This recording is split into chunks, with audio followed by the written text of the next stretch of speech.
আসসালামু আলাইকুম। প্রিয় দর্শক, অন্য মঞ্চের আলাপ চাইতায় আপনাদের সকলকে আমন্ত্রণ জানাচ্ছি। আপনারা সবাই দেখছেন এবং বুঝছেন এবং জানছেন যে বাংলাদেশে আর্মির সাথে সরকারের এবং বিচার বিভাগের একটি টেনশন চলছে। এই টেনশনটির মূল কারণ হচ্ছে বিচার বিভাগে, বিশেষ করে বাংলাদেশ সুপ্রিম কোর্টের অধীনে মানে হাইকোর্ট লেভেলে একটি আদালত চলছে, যেটিকে আন্তর্জাতিক অপরাধ আদালত নামে অভিহিত। এই আদালতটি মূলত গঠিত হয়েছিল 1971 সালে মহান মুক্তিযুদ্ধের সময়ে রাজাকার, আল বদর, আল শামস, নেজামে ইসলাম, মুসলিম লীগ এবং জামাতে ইসলামী তারা প্যারামিলিটারি গঠন করে পাকিস্তানি সামরিক বাহিনীকে সহযোগিতা করেছে, বাংলাদেশের স্বাধীনতার বিরোধিতা করেছে এবং 9 মাসের যুদ্ধে 30 লক্ষ মানুষ, 2.5 লক্ষ নারীকে ধর্ষণ, 30 লক্ষ মানুষকে হত্যা, লক্ষ লক্ষ ঘরবাড়ি পুড়ে ছারখার, অসংখ্য হিন্দুকে মুসলিমে রূপান্তরিত এবং হিন্দু পরিবারগুলোকে নিঃশেষ করে ফেলেছিল। সেই রকম মানবতা বিরোধী অপরাধের সাথে যারা জড়িত ছিল যুদ্ধকালীন সময়ে, তাদের বিচার করার জন্য 1973 সালে একটি আইন করা হয়, যেটি আইসিটি মানে আপনারা আদালত, যেটা মানে আন্তর্জাতিক ক্রাইমস ট্রাইব্যুনাল। সেই ক্রাইমস ট্রাইব্যুনালস অ্যাক্টটি 1973 সালে করা হয়। মূল কারণ কি? মূল কারণটি ছিল যে বাংলাদেশে 1971-এর যুদ্ধে যারা গণহত্যা, ধর্ষণ, লুণ্ঠন, ধর্মান্তর, রাষ্ট্র থেকে বিতাড়ন এবং গণহত্যার সাথে জড়িত ছিল তাদের বিচার করা। এবং আওয়ামী লীগ সরকারের সময়ে সেটি ধারাবাহিকভাবে চলছিল। আওয়ামী লীগের সময়ে যখন স্বীকৃত যুদ্ধ অপরাধীদের, মানবতা বিরোধী অপরাধীদের, গণহত্যাকারীদের বিচার যখন বাংলাদেশে চলছিল, তখন যারা সরাসরি এই যুদ্ধ অপরাধীর পক্ষে দাঁড়িয়েছিল তারা এখন বাংলাদেশে মুক্তিযুদ্ধের সপক্ষে শক্তি, যারা মুক্তিযুদ্ধকে সাহায্য করেছে, জয়েন করেছে এবং আমাদের আর্মির কিছু ফোর্স তাদের বিরুদ্ধে এই যুদ্ধ অপরাধীদের বিচার শুরু করেছে। এই বিচারটি মূলত 71-এর প্রতিশোধ নেওয়ার জন্য করছে। আপনারা জানেন যে বাংলাদেশে যে সেনাবাহিনীটি আছে, এই সেনাবাহিনীটির একটি বিশেষ বহর 5,000-এরও উপরে সৈন্য জাতিসংঘের বিভিন্ন শান্তিরক্ষী মিশনে চাকরি করে আমাদের। এই সেনাবাহিনী, তাদের এটি একটি সবচেয়ে লোভনীয় জায়গা, জীবনে একবার বা দুইবার যায়। তারা অন্তত 20 থেকে 30 লাখ টাকা করে, দুইবারে 50-60 লাখ টাকা আয় করে লাইফ টাইমে, পুলিশ, আর্মি, বিডিআর সবাই মিলে।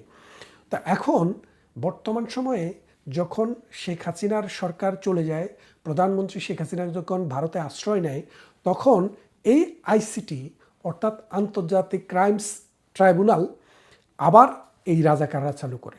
এই রাজাকারদের যে আইনজীবী ছিল তাজুল, সে হচ্ছে এটা চিফ প্রসিকিউটর।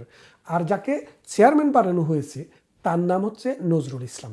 এই নজরুল ইসলাম সম্পর্কে আমি বিগত প্রসিকিউটরদের কাছ থেকে একটি সুন্দর কাহিনী শুনলাম, যেটি কাহিনী না, সত্য ঘটনা, আপনারাও যাচাই করে নিতে পারেন। নজরুল ইসলামকে আইনমন্ত্রী আব্দুল মতিন খসরু আওয়ামী লীগের মন্ত্রী হওয়া সত্ত্বেও জামাতি এই লোকটিকে নমিনেশন দিয়েছিলেন একজন জাস্টিস হিসেবে সুপ্রিম কোর্টে। পরবর্তীতে যখন মীর কাশেম আলীর বিচার চলে, অর্থাৎ জামাত নেতা মীর কাশেম আলীর বিচার চলে, তখন তিনি অবসরে যান। তো আপনারা জানেন, অবসরে গেলে 1 বছর পর্যন্ত এলপিআরে থাকে যে কোনো বিচারক অথবা সরকারি কর্মকর্তারা। এই 1 বছরে তাদেরকে ট্রিট করা হয় যে তারা সরকারি চাকরিতে আছে, বেতন পায়, ভাতা পায়, সরকারি বাড়ি পায় এবং অন্যান্য সুযোগ সুবিধা বহাল থাকে। তো তিনি যেদিন এলপিআরে গেলেন, নজরুল ইসলাম সাহেব, সেদিন তিনি 1 সপ্তাহের মাথায় জাস্টিস সিনহার কোর্টে যখন এই যুদ্ধ অপরাধীর বিচার চলছিল, তখন তিনি গিয়ে ওই যুদ্ধ অপরাধীদের পক্ষের আইনজীবী হিসাবে দাঁড়ালেন। তখন প্রসিকিউশন টিম সিরিয়াসলি অবজেকশন দিল যে তিনি তো এখনও জাস্টিস, কারণ এলপিআরে থাকা মানে তিনি আরও 1 বছর জাস্টিস। সুতরাং বাংলাদেশের আইন মোতাবেক, বাংলাদেশের সুপ্রিম কোর্টের রুল মোতাবেক কোনো জাস্টিস যতদিন পর্যন্ত না তিনি পূর্ণাঙ্গ অবসরে যাচ্ছেন, ততদিন পর্যন্ত তিনি ব্যক্তিগতভাবে কোনো ক্লায়েন্টের পক্ষে দাঁড়াইতে পারেন না। তখন জাস্টিস সিনহা সাহেব ওই আদালত 1 সপ্তাহের জন্য মুলতবি করেন। সেই ইমোরাল আইন ভঙ্গকারী ব্যক্তিকেই এখন এই শেখ হাসিনার বিরুদ্ধে এবং আর্মিদের বিরুদ্ধে যে বিচারটি হচ্ছে সেই বিচারের চেয়ারম্যান হিসেবে নিয়োগ করা হয়েছে অবসর থেকে এনে। আচ্ছা, এই দুজনের পরিচয় তো আপনারা পেলেন। এখন যে জায়গাটিতে সমস্যা দেখা দিয়েছে, আর্মির যে প্রধান জনাব ওয়াকারুজ্জামান, তিনি বেশ কিছুদিন আগে প্রেসিডেন্টের সাথে দেখা করেছেন এবং তিনি চিফ জাস্টিসের সাথে দেখা করেছেন। দেখা করে তিনি বলেছেন যে আর্মিতে যারা সার্ভিসে আছে তাদের যদি বিচার হতে হয় আর্মি আইনে হবে, তাদের বিচার সিভিলিয়ানের আইনে হবে না। বাংলাদেশে যদি আর্মি কোনো ক্রাইমের সাথে জড়িত থাকতো, আর্মি যদি দুর্নীতির সাথে জড়িত থাকতো, তাহলে কিন্তু বাংলাদেশের আর্মি জাতিসংঘের শান্তিরক্ষী বাহিনীতে যেতে পারতো না। জাতিসংঘের শান্তিরক্ষী বাহিনীতে যাওয়ার পূর্ব শর্ত হচ্ছে যে যেই দেশের আর্মি সরাসরি রাজনীতিতে হস্তক্ষেপ করে, যেই দেশের আর্মি সরাসরি রাজনীতিকে ডিকটেট করে, যেই দেশের আর্মি গণহত্যা করে, মানবতাবিরোধী অপরাধ করে এবং জননির্যাতনের সাথে জড়িত থাকে, তাদেরকে জাতিসংঘ কখনো শান্তিরক্ষী বাহিনী নিতে নেয় না। তাহলে আপনারা বোঝেন, এখন বাংলাদেশের যে সেনাবাহিনী, তারা যারা ডিজিএফআই, এনএসআই বিভিন্ন প্রতিষ্ঠানে কাজ করেছে, প্রধান ছিল, তাদের বিরুদ্ধে এখন এই জামাতিরা, এই ডক্টর ইউনূসের ফালক পুত্ররা কি করেছে? গণহত্যার অভিযোগ আনছে। গণহত্যা না, মানবতা বিরোধী অপরাধের অভিযোগ এনেছে। এই মানবতা বিরোধী অপরাধটা কি? মানবতা বিরোধী অপরাধ হচ্ছে এমন কোনো অপরাধ যেই অপরাধটি কোনো একটি বিশেষ গোষ্ঠীর বিরুদ্ধে সংঘবদ্ধভাবে রাষ্ট্র সিস্টেমেটিক্যালি তাদেরকে নিঃশেষ করার চেষ্টা করে। এখন বাংলাদেশে দেখেন, ছাত্ররা কোনো বিশেষ গোষ্ঠী না, বিশেষ শ্রেণী না। ছাত্র শুধু বিএনপির নাই, জামাতের নাই, আওয়ামী লীগ, জাতীয় পার্টি, জামাত, যেই কোনো দল, সকল ঘরে ঘরে ছাত্র। এরা কোনো বিশেষ শ্রেণীভুক্ত না। এদেরকে হত্যা করার কোনো চেষ্টা করা হয়নি। শুধুমাত্র রাষ্ট্র যখন আক্রান্ত হয়েছে তখন তাদেরকে বাঁচানোর জন্য অনেক জায়গায় গুলি হয়েছে। সেই গুলিতে রাষ্ট্রের হিসাব মতো মাত্র 400 লোক মারা গেছে। আর বাকি যারা মারা গেছে তাদের সাথে রাষ্ট্রের কোনো সম্পর্ক নেই। আর এই যে 400 মারা গেছে, এদেরকেও পুলিশ, আর্মি বা আমাদের বিজিবি গুলি করে মারে নাই। এদেরকে হাসনাত, সার্জিসদের নেতৃত্বে যে প্যারামিলিটারি বাহিনী ছিল তারাই গুলি করে হত্যা করেছে। যার কারণে এইসব কোনো হত্যাকাণ্ডের বিচার করার জন্য যে পোস্টমর্টম করা দরকার, কোনো পোস্টমর্টম হয়নি।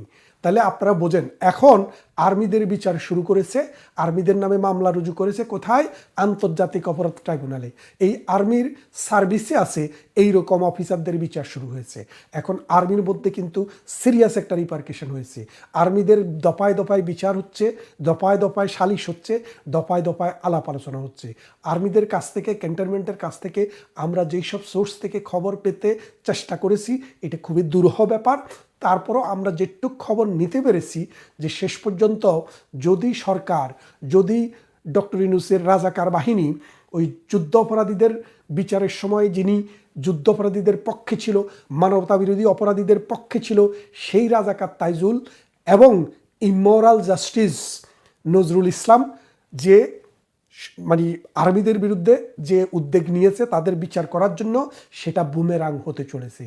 যদি 2-3 দিনের মধ্যে, 2-1 দিনের মধ্যে সেটি ড্রপ না করা হয়, আর্মি যে কোনো সময়ে বাংলাদেশের ক্ষমতা টেক ওভার করবে। এটা বাংলাদেশ আওয়ামী লীগকে ফিরিয়ে আনার জন্য নয়, আর্মির ইন্টিগ্রিটিকে রক্ষা করার জন্য, বাংলাদেশ নামক রাষ্ট্রের ইন্টিগ্রিটিকে রক্ষা করার জন্য এবং 71-এর ঘাতক দালালদের যে চক্রান্ত বাংলাদেশে মুক্তিযোদ্ধাদেরকে নিধন করার, সেটা স্টপ করার জন্য আর্মি যেই কোনো মুহূর্তে ক্ষমতা নিতে পারে। এমতো অবস্থায় ভারত আমাদের প্রতিবেশী রাষ্ট্র, কারণ যেহেতু আপনার বাড়িতে যখন আগুন লাগে আপনার প্রতিবেশীর কাছে কিন্তু সেই তাপটা গিয়ে পৌঁছায়, আপনি চান বা না চান। আমরা খবর পেয়েছি দিল্লিতে ভারতের যে নিরাপত্তা বিশ্লেষক, ভারতের যে নিরাপত্তা উপদেষ্টা এবং নিরাপত্তা কর্মকর্তা যারা রয়েছে, অজিত দোভালের নেতৃত্বে